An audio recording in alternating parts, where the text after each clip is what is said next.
Assalamualaikum warahmatullahi wabarakatuh. Selamat datang di video pembelajaran PKBM Khatulistiwa. Kali ini kita akan mempelajari pelajaran prakarya modul 3 unit 1 teknologi konstruksi. Mengenal produk teknologi konstruksi sederhana. Seiring zaman, kehidupan manusia selalu berubah. Kehidupan berubah, maka kebutuhan manusia pun berubah.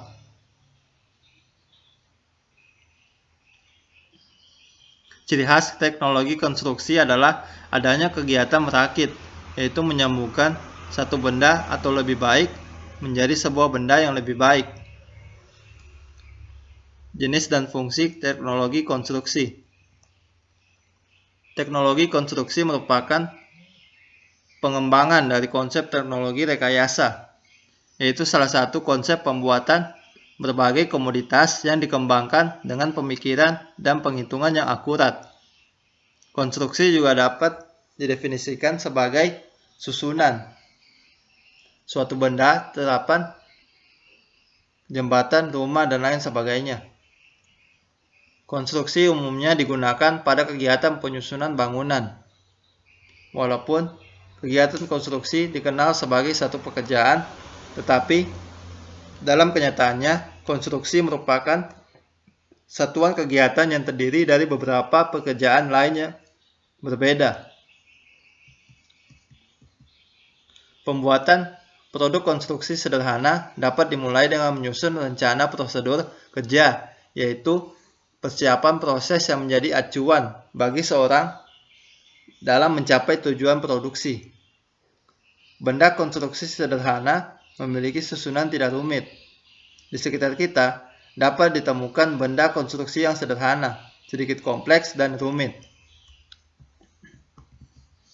Jenis konstruksi sederhana dapat dibedakan berdasarkan bahan yang digunakan, yaitu konstruksi bahan logam. Jenis-jenis logam. Logam merupakan bahan yang memiliki sifat yang khas. Sifat yang istimewa tersebut menjadi dasar dalam penggunaannya. Emas. Unsur logam emas mempunyai struktur sifat yang lunak dan mempunyai warna bentuk kuning terang yang biasa digunakan untuk perhiasan dan juga alat elektronik.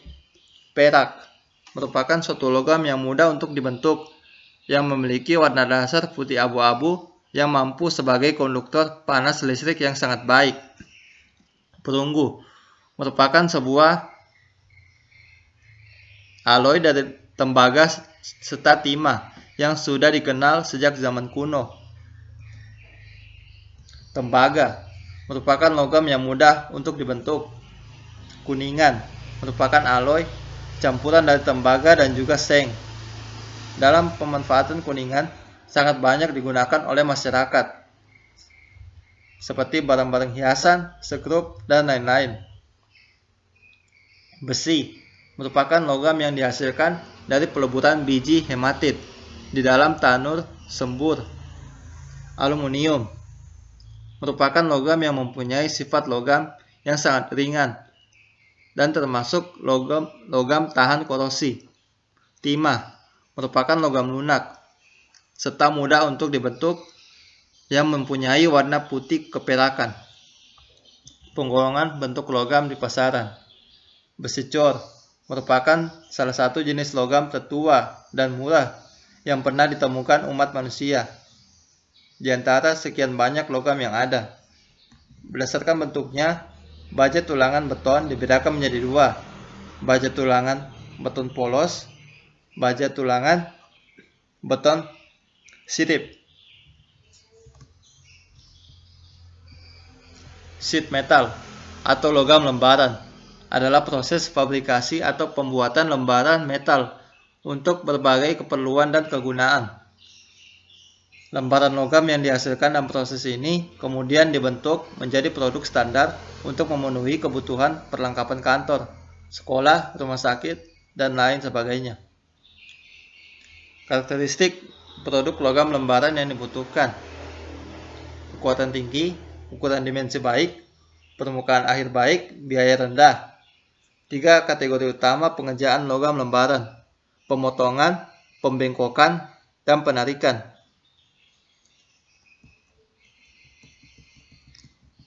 Pemotongan logam lembaran dilakukan dengan gerakan pengguntingan antara dua sisi tajam, punch and die. Gerakan pengguntingan digambarkan dalam 4 tahapan. Logam lembaran diletakkan di antara punch and die. Punch ditekan ke benda kerja sehingga permukaan lembaran mengalami deformasi plastik. Punch terus ditekan ke bawah. Permukaan mengalami penetrasi. Setelah gerakan punch dilanjutkan lagi, dua sisi tajam punch and die akan mengakibatkan terjadi retak dalam benda kerja. Bila jarak ruang antara punch dan die benar, maka dua garis retakan saling bertemu sehingga dihasilkan pemotongan yang baik. Karakteristik tepi guntingan lembaran di bagian atas, rollover, burnish, fracture zone, dan burr.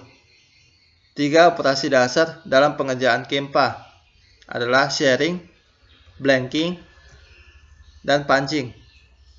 Analisa pemotongan logam lembaran. Parameter penting dalam pemotongan logam lembaran adalah jarak ruang, ketebalan lembaran, jenis logam dan kekuatannya, panjang potong. Plat atau plat adalah bahan baku logam yang berupa lembaran dengan ketebalan bahan lebih dari 1/4 inci. Di pasaran terdapat beberapa jenis plat yang umum digunakan. Di antaranya plat aluminium, plat stainless steel, plat besi baja, plat besi kuningan. Besi hollow merupakan salah satu besi yang berbentuk pipa kotak atau silinder yang kosong pada bagian dalamnya. Macam-macam besi hollow yaitu besi hollow galvanis, besi hollow galvalum. Teknik mengolah logam. Adapun teknik membuat kerajinan dari bahan keras yakni teknik cetak. Teknik cetak dapat dibagi menjadi 2. Teknik tuang berulang, teknik tuang sekali pakai. Teknik grafir. Teknik grafir secara umum dibagi menjadi 2, yaitu vector engraving dan raster engraving. Teknik etsa. Teknik etsa adalah teknik cetak yang menggunakan media cetak berupa lempengan lembaga. Teknik bubut. Bubut adalah suatu proses pemakanan benda kerja yang sayatannya dilakukan dengan cara memutar benda kerja, kemudian dikenakan pada pahat yang digerakkan secara transisi sejajar dengan sumbu putar dari benda kerja. Teknik ukir. Mengukir adalah kegiatan menggores, memahat, dan menoreh pola pada permukaan benda yang diukir. Konstruksi bahan kayu. Ada beberapa sifat yang umum terdapat pada semua kayu, yaitu kayu tersusun dari sel yang memiliki tipe bermacam-macam, dan susunan dinding selnya terdiri dari senyawa kimia berupa selulosa dan hemiselulosa, serta lignin. Semua kayu bersifat anisotropik. Kayu merupakan bahan yang bersifat higroskopis. Kayu dapat diserang oleh hama dan penyakit yang dapat terbakar. Berdasarkan sifat kayu tersebut, kayu dibagi menjadi 4. Kelas kayu istimewa, kelas kayu awet, kelas kayu cukup awet, kelas kayu agak awet, dan tidak awet. Berikut kayu yang biasa digunakan untuk pekerjaan konstruksi sederhana, yaitu kayu jati, kayu mahoni, kayu sonokeli, kayu eboni, kayu balsa, kayu jelutung, dan kayu sonokembang.